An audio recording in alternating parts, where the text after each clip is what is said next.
bien. Cette première photo illustre bien comment s'est passée l'année et tous ces congrès où évidemment on n'a pas été et où tout a été, notre vie est devenue quand même pas mal virtuelle et de toute façon masquée.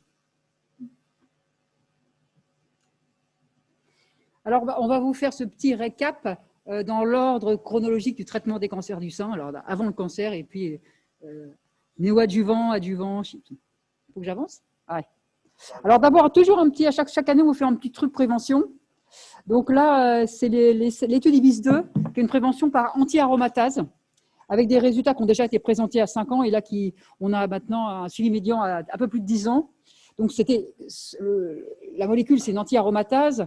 Donc c'est l'anastrozole. Il y avait une étude aussi avec l'exemestane, la PAM3. Donc ça concerne des patients qui sont ménopausés puisque c'est un anti-aromatase. Alors ménopausés à partir de 40 ans jusqu'à 70 ans, qui ont un risque augmenté. Alors en fait, bon, la définition c'est 2 à 3 fois. Elles ont un risque qui est 2 à 3 fois augmenté selon l'âge. Et ça se matérialise entre guillemets par une histoire familiale de cancer du sein, des antécédents de biopsie avec atypie ou lobulaire in situ ou une densité mammaire élevée. Ces patients qui, à l'inclusion, n'avaient pas de traitement hormonal de la ménopause. Donc, il y a presque 4000 patients qui ont été randomisés entre anastrozole, bon, un comprimé par jour, c'est la dose classique, et placebo. Et donc, on est maintenant à un recul de donc, plus de 10 ans. Elles ont une surveillance tous les ans et un âge médian à l'inclusion près de 60 ans. Et en termes d'événements, vous voyez que… ça marche, je crois. Non, ouais.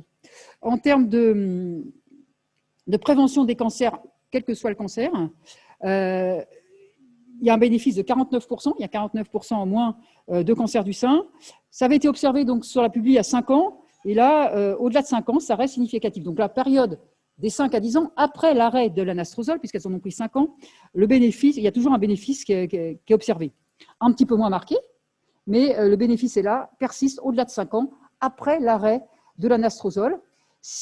Donc ça, ces données-là de prévention à 5 ans et au-delà de 5 ans, ça se retrouve dans les cancers invasifs, voilà, avant 5 ans et avant et après 5 ans.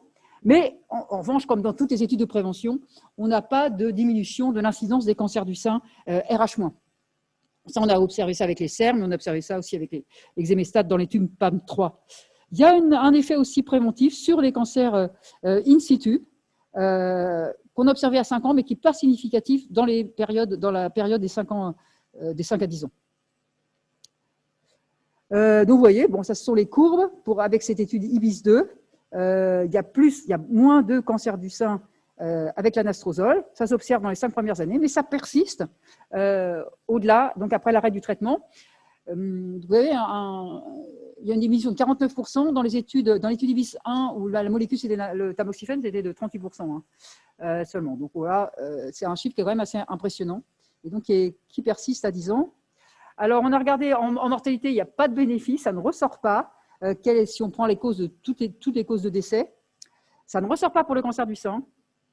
Ça ne ressort pas globalement pour tous les cancers, mais ce qu'on a observé, c'est de façon significative, c'est une diminution d'incidence des cancers cutanés de type non-mélanome. C'est significatif. Il n'y a pas de différence aussi en décès d'origine cardiovasculaire. Vous savez, c'est une délimitation des risques des anti-aromatases, un peu plus d'accidents cardiovasculaires et donc les cancers en général. Juste pour les fractures, bah évidemment, tous les effets secondaires des anti-aromatases, on les observait entre 0 et 5 ans. Au-delà des 5 ans, à l'arrêt du traitement, il n'y a pas plus de fractures. Et globalement aussi, je voulais dire que oui, l'adhérence était de 75% dans les 2 bras. Voilà, donc maintenant, on a essayé de les prévenir. On ne les a pas prévenus tous les cancers. Donc, il y a des patients qui ont des cancers diagnostiqués. Et des fois, quand ils sont gros, on commence par les traitements néoadjuvants. Voilà, donc moi, je vais vous parler du néoadjuvant. Après, on parlera de l'adjuvant et on finira par le métastatique. Alors, l'étude Keynote 522 auquel on a participé et dont on vous a déjà parlé un peu hier. Donc, c'est une étude avec l'immunothérapie dans les cancers du sein triple négatifs, donc traités par chimiothérapie néoadjuvante. Pourquoi les triple neg? Parce qu'ils sont un peu plus mutationnels que les autres cancers et que l'immuno marcherait mieux. Alors, la chimiothérapie n'est pas très classique pour nous, puisqu'on commence par un carboplatine plus Taxol, plus ou moins Pimbro, et on suit Après, les anthracyclines et le cyclophosphamide, les Américains font ça dans tous leurs essais. Le carboplatine, sa place en néoadjuvant n'est pas du tout encore acceptée. Même si les taux de réponse sont plus importants, les survies sans progression sont très différentes selon les différentes études. Donc, en fait, dans la routine et dans le quotidien, on ne met pas le carboplatine. Et puis, le patient était opéré en phase adjuvante. Il recevait du placebo ou du Pimbro. Voilà, pour aller jusqu'à 27 semaines. En termes de réponse complète histologique, c'est souvent le critère principal en néoadjuvant. On voit qu'on augmente le taux de réponse complète histologique dans le sein et dans les ganglions, on va jusqu'à 64,8% versus 51%, ce qui est aussi un beau taux de réponse complète histologique. 50%.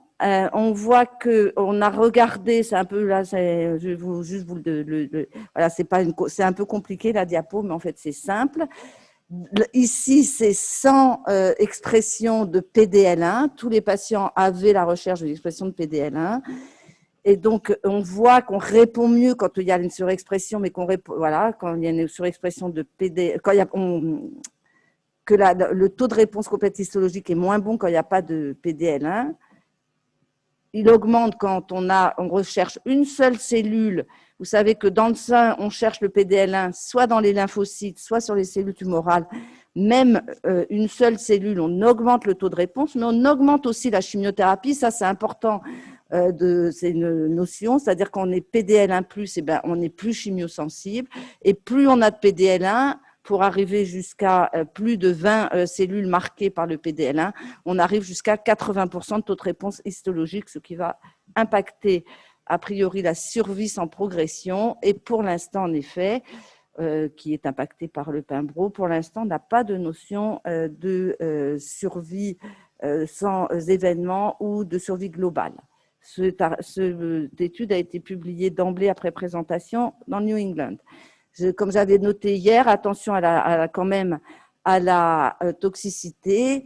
On voit que des dysfonctionnements thyroïdiens qui vont impacter qui vont nécessiter un traitement toute la vie, probablement pour la patiente. Il y en a très peu qui récupèrent, à peu près dans 20% des cas, des réactions cutanées qui peuvent laisser des séquelles, un type de dépigmentation dans 4% des cas et quand même des insuffisances hypophysaires plus graves dans 2% des cas.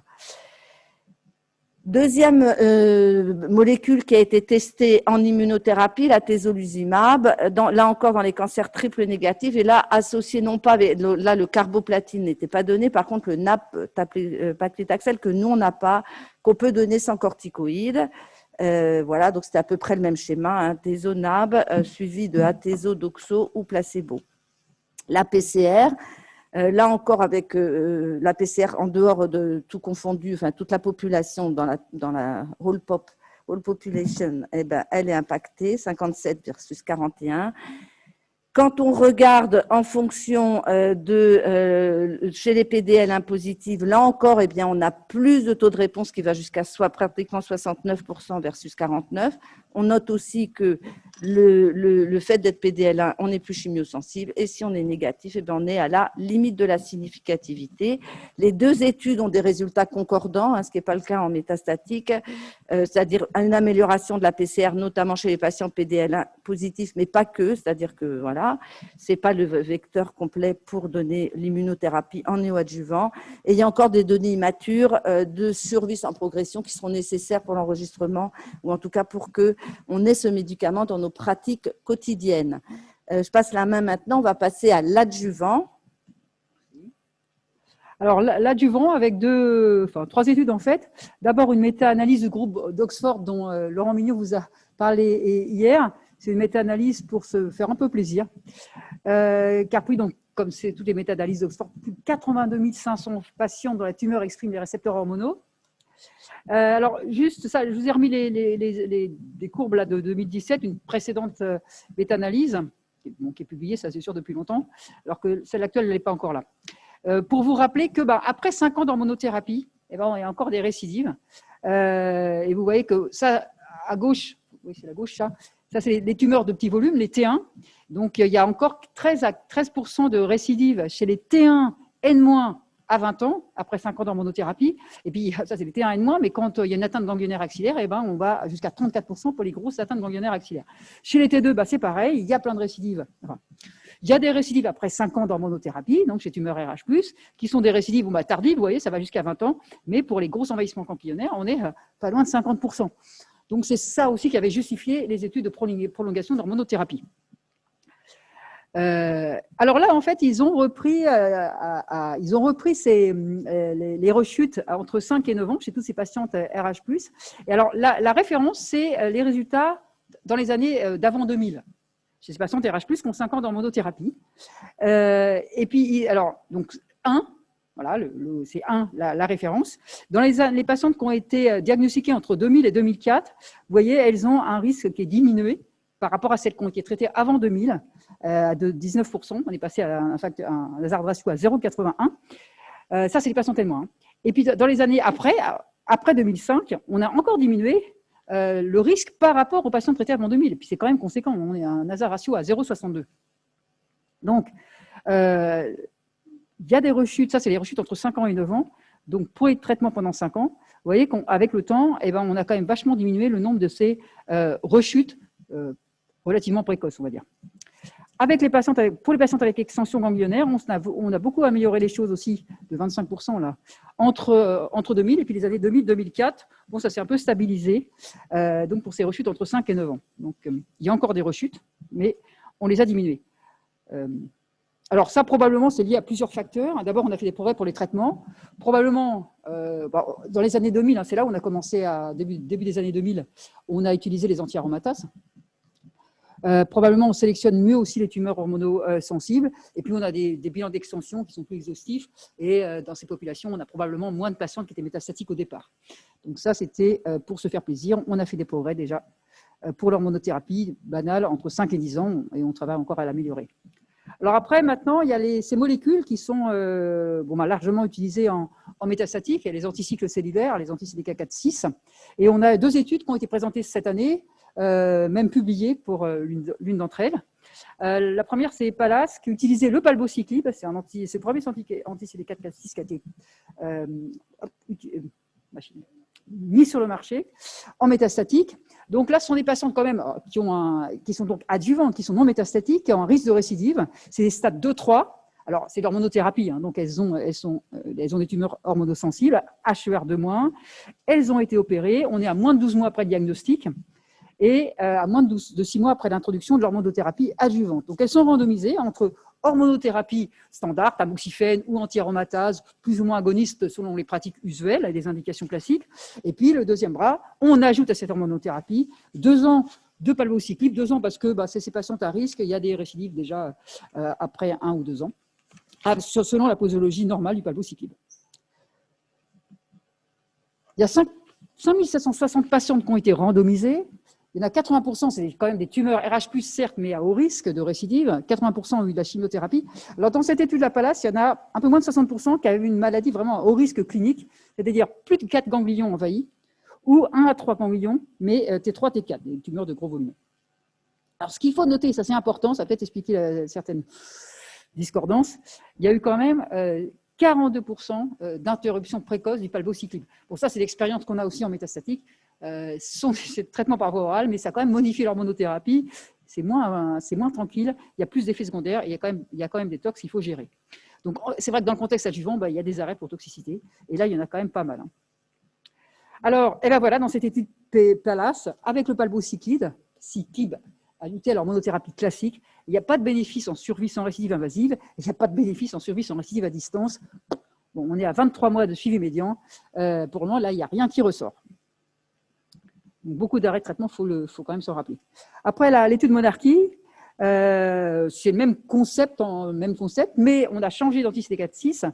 C'est l'abemaciclib, qui lui est administré selon un schéma continu, tous les jours, et non pas 3 semaines sur 4 comme le précédent, qui est là encore associé à l'hormonothérapie selon les critères classiques, 5 à 10 ans, tamoxifène ou anti-aromatase.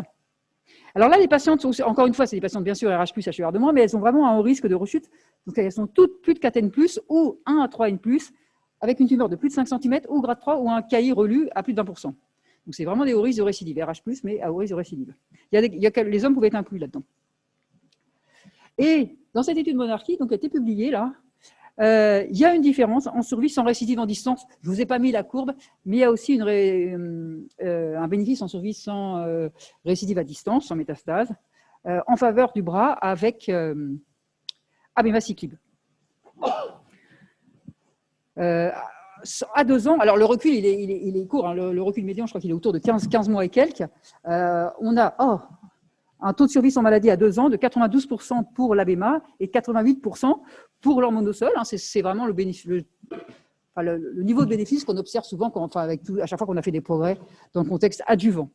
Alors, c'est discordant, les résultats est quand même positif, ce qui n'était pas le cas dans l'étude Pallas avec le Palbo. Là, vous voyez, il y a une grosse différence, c'est qu'il y a 16% d'arrêt quand même du traitement par anti-CDK4/6, alors que je vous rappelle qu'il y en avait plus de 60% pour le Palbo. Là, l'abéma, pour ceux qui n'ont pas trop l'habitude, l'abéma, la grosse tox, c'est la diarrhée. Il y a aussi des neutropénies, la fatigue. Et c'est vraiment ça, la grosse toxicité par rapport au bras hormonosol. Le Palbo, c'était plus de nausées, neutropénie, fatigue aussi. Donc là, c'est vraiment la diarrhée, souvent les motifs d'arrêt. Il y a beaucoup moins d'arrêt, évidemment, dans le bras d'hormonothérapie seule, mais là, ça ressort. La médiane de survie continue, la médiane de prise de l'abemaciclib, là on est tôt, hein, on est à 15 mois et quelques, ça continue d'augmenter. On n'a pas de données en survie encore, c'est trop court. Donc oui, je vous l'ai un peu dit, mais vous voyez, les effets secondaires, en fait, c'est beaucoup, la différence, c'est beaucoup les diarrhées, la neutropénie. Alors, avec ces anti-CDK4/6, il y a beaucoup de neutropénie, mais il n'y a pas tellement de neutropénie fébrile. Hein. Mais néanmoins, ça entraîne des arrêts de traitement. Et les patients sont plus fatigués, quelques nausées, etc. Le gros truc, c'est la diarrhée et la fatigue. Donc voilà, on a 2 études discordantes, mais ce n'est pas les mêmes molécules et ce n'est pas les mêmes adhérences au traitement. Et puis, dans l'étude, la deuxième, c'est des patients qui sont quand même à plus haut risque parce qu'elles avaient toutes des gros hauts risques cliniques, alors que dans l'étude Pallas, il n'y en a que 60% qui avaient ce haut risque clinique. Donc les événements vont peut-être arriver un peu plus tard. Ce qui peut expliquer aussi qu'on n'est pas du tout pour le moment de bénéfices. Alors, en chimio adjuvante classique, là, il y a eu beaucoup de trucs sur la capecitabine. Adjuvant, dans les vieilles études de capecitabine, tout venant, il y avait rien qui était sorti. On avait essayé ça chez les vieilles dames, ce n'était pas sorti. Là, il y a eu 2 études, la capecitabine dans les cancers triple négatifs. Alors, il y a cette étude chinoise, chez des femmes dont des canalaires infiltrants, normaux, enfin classiques, grade 1B à 3C, donc qui sont des triple nègres et qui ont eu leur traitement par chimiothérapie standard au gré de l'investigateur. Une fois qu'elles ont fini leur chimiothérapie classique, elles sont randomisées entre capacitamide, donc ça c'est un des schémas métronymiques, donc c'est en continu, normalement c'est 3 semaines sur 4, 2 semaines sur 3 à la capée, à la plus grosse dose, donc là c'est des petites doses mais tout le temps, versus observation. Elles ont fini leur chimio et on leur rajoute rien derrière. Alors, dans le groupe qui a reçu la capecitabine, enfin, entre les 2 groupes, vous voyez, il n'y a pas beaucoup de différence. Je crois qu'elles sont un peu plus grosses, les tumeurs dans le groupe capecitabine, donc c'est plutôt au détriment, ça n'a plutôt pas aidé la capecitabine. Et puis, en gros, il y a 60% de tumeurs de N- dans les 2 groupes. Hein, ça, c'est similaire. Et vous voyez, en survie sans récidive, il y a un bénéfice pour le groupe avec capecitabine, avec 83% à 5 ans versus 73%. Donc, dans ce groupe de patientes à risque après chimiothérapie, elles sont triple nègres, il y a un bénéfice en survie sans récidive, et ce bénéfice en survie sans récidive, pour le moment, actuellement en tout cas, il ne sort pas en survie globale, bien qu'on observe 5%, mais ce n'est pas significatif. Alors, un essai un peu similaire, sauf que dans la première étude, un essai similaire, un peu du même genre, sauf que dans la première étude, la capecitabine a été ajoutée à la fin du traitement. Là, la capecitabine est ajoutée d'emblée en même temps que la chimiothérapie classique. Donc, il y a un bras de chimiothérapie classique. C'est un peu comme les études finaires finlandaises. On commence par le taxotere et après, il y a les anthracyclines associées à l'endoxan, le 5-FU. Et dans l'autre bras, la capecitabine est à dose classique, 1000 mg 2 fois par jour, mg et carré 2 fois par jour. Elle est rajoutée dès le dossier Taxel. Et elle est substituée au 5-FU. On sait maintenant que le 5-FU, de toute façon, ça ne sert à rien. Mais bon, elle est substituée au 5-FU dans la deuxième partie de ce schéma séquentiel. Donc, si je rappelle, ce sont toujours des cancers triple négatifs. Il y a 585 patientes. On a un suivi qui est un peu plus de 5 ans. Et donc, vous voyez, en termes d'événements, il y a moins d'événements, 13, en pourcentage, 13,8% versus 19,8%. Donc moins d'événements dans le bras avec capecitabine. Et vous voyez, ça se traduit en particulier au niveau des récidives à distance des métastases. Donc, vous voyez la courbe qui est éloquente, ça ressemble vraiment à toutes les courbes où on a bénéfice en adjuvant, avec un hasard ratio à 0,66% en faveur de la capecitabine. Alors, ça ressort surtout dans les groupes à risque, on va passer. En survie globale, là encore, il n'y a pas de bénéfice significatif. Alors, donc ça fait 2 études qui sont positives en faveur de la capecitabine dans les cancers du sein triple négatifs.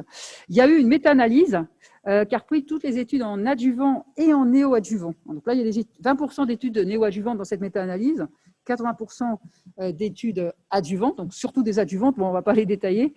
Et il y a là-dedans, sur ces études, il y a 75% de cancers de N+, donc de patients qui sont à risque. De toute façon, il y a 20% déjà qui sont à risque, elles ont du néoadjuvant.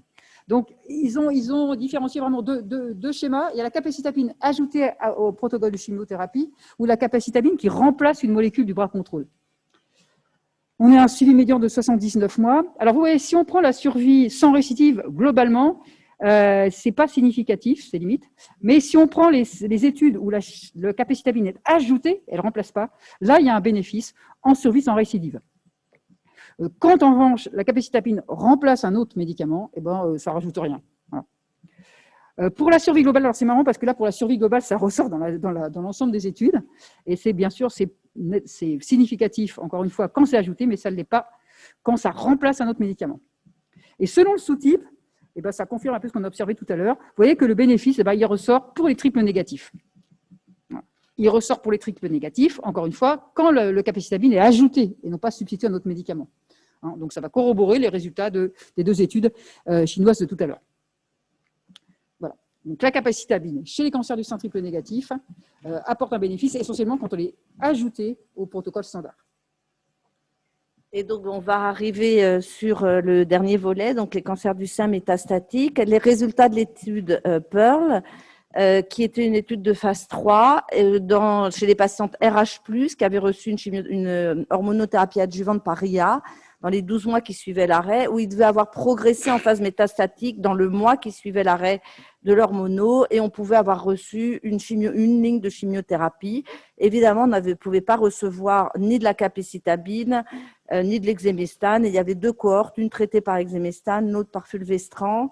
Il y a eu 300 patients qui ont été randomisés. Et en fait, ils étaient randomisés, donc c'était plutôt la 2e ligne, entre fulvestrant palbociclib versus capecitabine. On dit souvent que le dogme, c'est de donner l'hormono. Eh bien, on voit qu'en termes de survie sans progression, il n'y a aucun bénéfice, ni à une stratégie, ni à l'autre. Ça veut dire que quand on discute avec peut-être 9,4 mois dans la capecitabine versus 7,4 dans le bras inhibiteur, mais avec un hazard ratio qui dépasse largement le 1, donc ce n'est pas du tout significatif. Donc, en fait, dans les stratégies, en effet, on peut donner la chimiothérapie en 2e ligne, en tout cas. Après avoir donné, dans cette étude, quand même, les patients n'avaient jamais reçu avant des inhibiteurs de CDK. Donc, voilà. L'essai, le 2e essai, c'est l'essai mené par le groupe, qui a mené plusieurs essais par CIFAL, où là, en première ligne, on se demandait si c'était mieux de donner le létrozole associé à un inhibiteur, ici le palbociclib, ou le fulvestrant. C'est une question que parfois on se pose, notamment quand le patient a reçu pendant 5 ans une anti-aromatase. Donc, cancer métastatique RH+, pas de traitement antérieur de la ménopause, pré- ou post-ménopause, et c'était une rechute soit 12 mois après la fin de l'hormonothérapie adjuvante, soit patiente naïve de tout traitement hormonal. Donc, elle recevait soit le fulvestrant, soit le létrozole, donc précocement dans la maladie métastatique. Et là, on voit en effet pas d'impact sur la survie sans progression. Pourquoi? C'est le rationnel de cette étude. Quand on reçoit des anti-aromatases, initialement, avant d'être traités, les patients RH+, n'ont pas de mutation au SR1. On voit apparaître au fil du temps la mutation au SR1 et ça provoque une résistance aux anti-aromatases. Donc, en première ligne d'hormonothérapie métastatique, il n'y a pas encore eu probablement la mutation SR1. Le protocole Padawan, là, nous dira mieux ce qu'il faut faire en termes de changement ou pas à un moment devant l'apparition de la mutation ESR1. En tout cas, là, sans indication de cette mutation, on peut choisir l'un ou l'autre. Les cancers HER2 3 croix, on vous en a parlé hier, une belle étude avec l'HER2 CLIMB, qui est ce petit inhibiteur de tyrosine kinase, de tucatinib, qui va être rajouté au pertu-trastuzumab, enfin après pertu-trastuzumab et TDM1. Donc, c'est des patients qui ont été déjà traités, qui arrivent en 3e ligne. On pouvait avoir des métastases cérébrales si elles étaient plutôt bien contrôlées. Et donc, on randomisait trastucapecitabine plus ou moins tucatinib. Les courbes de survie, ça a été présenté, publié dans New England, pareil, en 2020.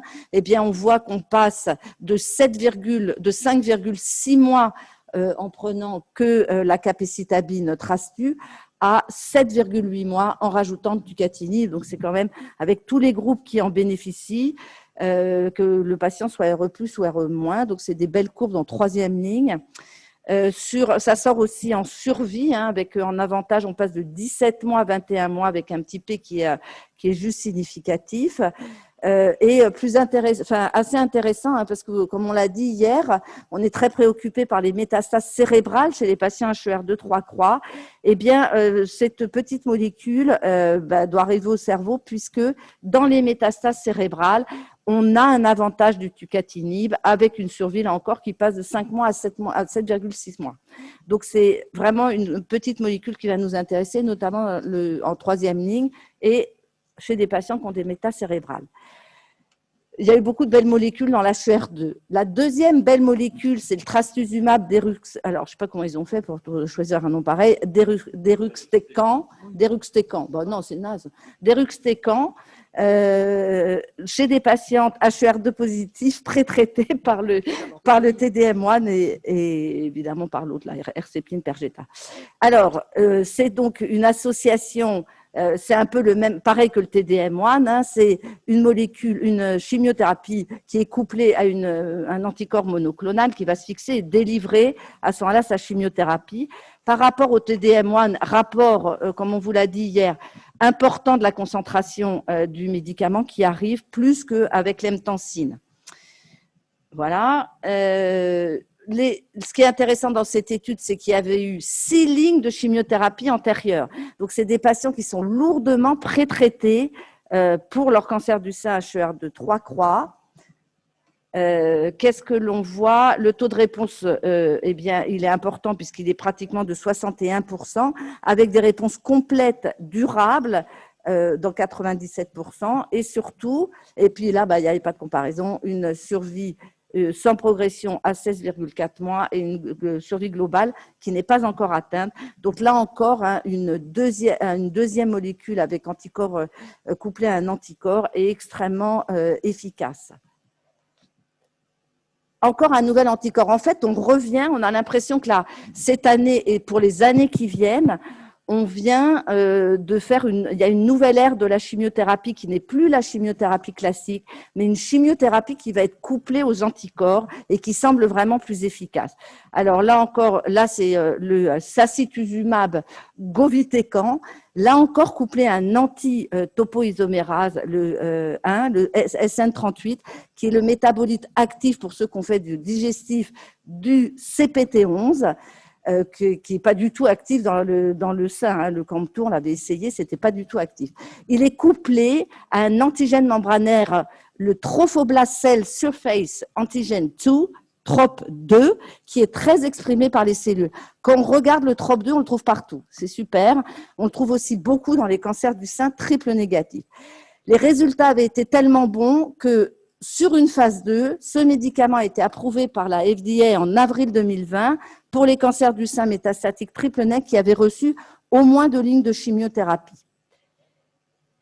Là, c'est la phase 3 qui va permettre un enregistrement européen probablement, où là, on compare après 2 lignes de chimiothérapie, donc 3e ligne, au quatrième, enfin, et au-delà, le sacituzumab G au traitement choisi par l'investigateur, et c'est toujours les mêmes molécules, les ribuline, KP, gemcitabine ou vinorelbine.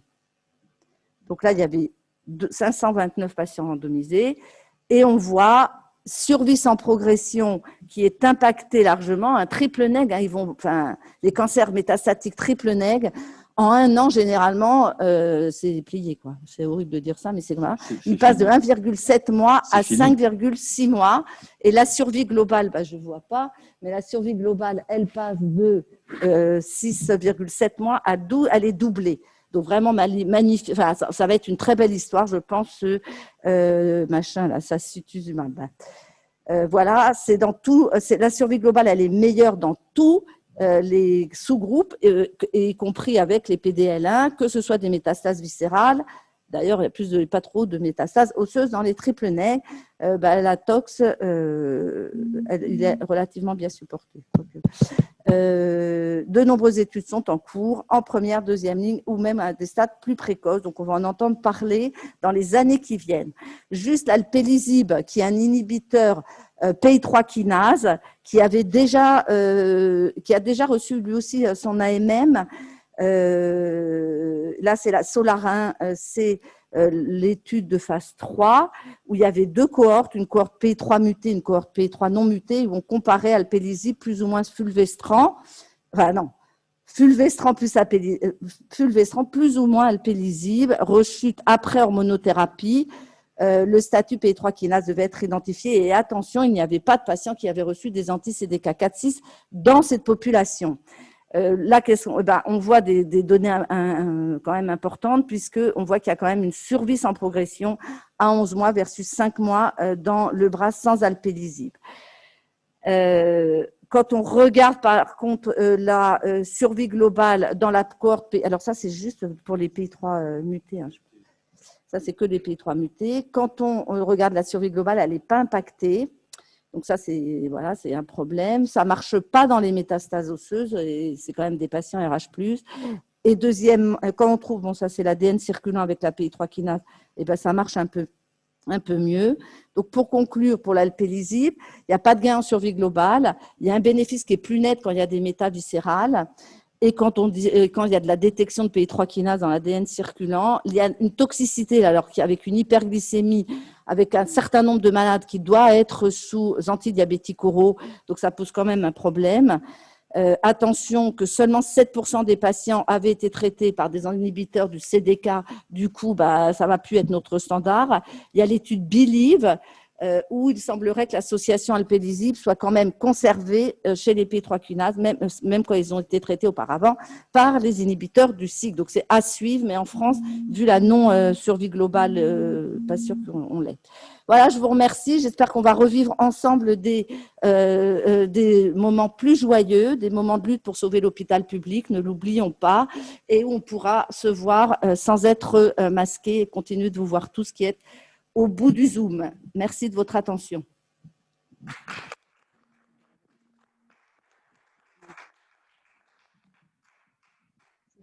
On va regarder tout de suite s'il y a des questions à distance. Merci beaucoup pour votre duo efficace. Non, apparemment, il n'y a pas de nouvelles questions. On est beaucoup dans la rue. Hein. On bosse pas. Monsieur. Oui, Caroline, dans l'étude Monarch I et Palace, dis-moi, normalement, je crois que le palbociclib n'est pas sorti en survie globale. Non. Voilà. Et il n'est pas sorti non plus en. Voilà. Et est-ce que ça voudrait dire. Il est en sorti en rien. Oui, non, mais est-ce que ça voudrait dire que. L'autre n'est pas sorti en survie globale. Hein. Aucun des deux n'est sorti en survie globale. Et le palbo, dans l'équipe Palace, il est sorti en rien. D'accord. Bon, alors, est-ce que juste, ce que je n'ai pas dit, ce qui est assez marrant dans ces études au niveau tox, c'est que dans le bras, avec les anti-CK6, il y a moins d'arthralgie et moins de bouffées de chaleur que dans le bras où il n'y a que les anti-aromatases. Ça, c'est assez marrant. Voilà. Et est-ce que ça voudrait dire que finalement, la bémaciclib va être plus efficace et qu'on pourrait éventuellement un jour passer d'un inhibiteur de CDK4/6 à un autre? C'est pas ça qui veut dire. Tu ne peux pas, de ces deux études, conclure que la bémaciclib est plus efficace. Tu ne peux pas comparer deux études, ce n'est pas la même population. est beaucoup plus à risque dans la deuxième, dans l'étude monarchie. Donc, il y a plus d'événements, donc c'est plus facile de démontrer une différence. Pas de bénéfice en survie globale pour le moment non plus. Donc, tu ne peux pas conclure pour le moment là-dessus. Il faut être prudent. Il n'y a pas d'études comparatives entre… Après, il faut peut-être mieux gérer la tox. Il faut voir les règles d'arrêt du Palbo dans l'étude Palace. Et si elles sont beaucoup plus rigides, il y a plus d'arrêt. Donc, à terme, tu vois moins de différence. Donc, c'est pour ça que tu ne peux pas comparer deux études, parce que les règles d'adaptation à la toxicité ne sont pas les mêmes. Et puis, la population n'est pas les mêmes. Il faut quand même noter juste, il y a 20% des patients qui n'ont pas reçu de chimiothérapie. Moi, pour une population à risque 4N+, ou 1 à 3N+, avec des facteurs de mauvais pronostic, il y a quelque chose que je ne comprends pas quand même dans Palace, c'est les 20% qui n'ont pas reçu de chimiothérapie. Et puis aussi le fait qu'il n'y ait pas eu de bilan d'extension. Donc peut-être qu'on avait des patients déjà micro-métastasés, mais ça, je crois que c'est pareil aussi dans Monarchie. Ils ne font jamais de bilan d'extension, en fait, pour des patients très à risque. On attend également Nathalie, qui est la troisième, qui est en cours, et qui, là, du coup, devant les résultats de Monarchie, est en train d'amender pour avoir plus de patients à haut risque.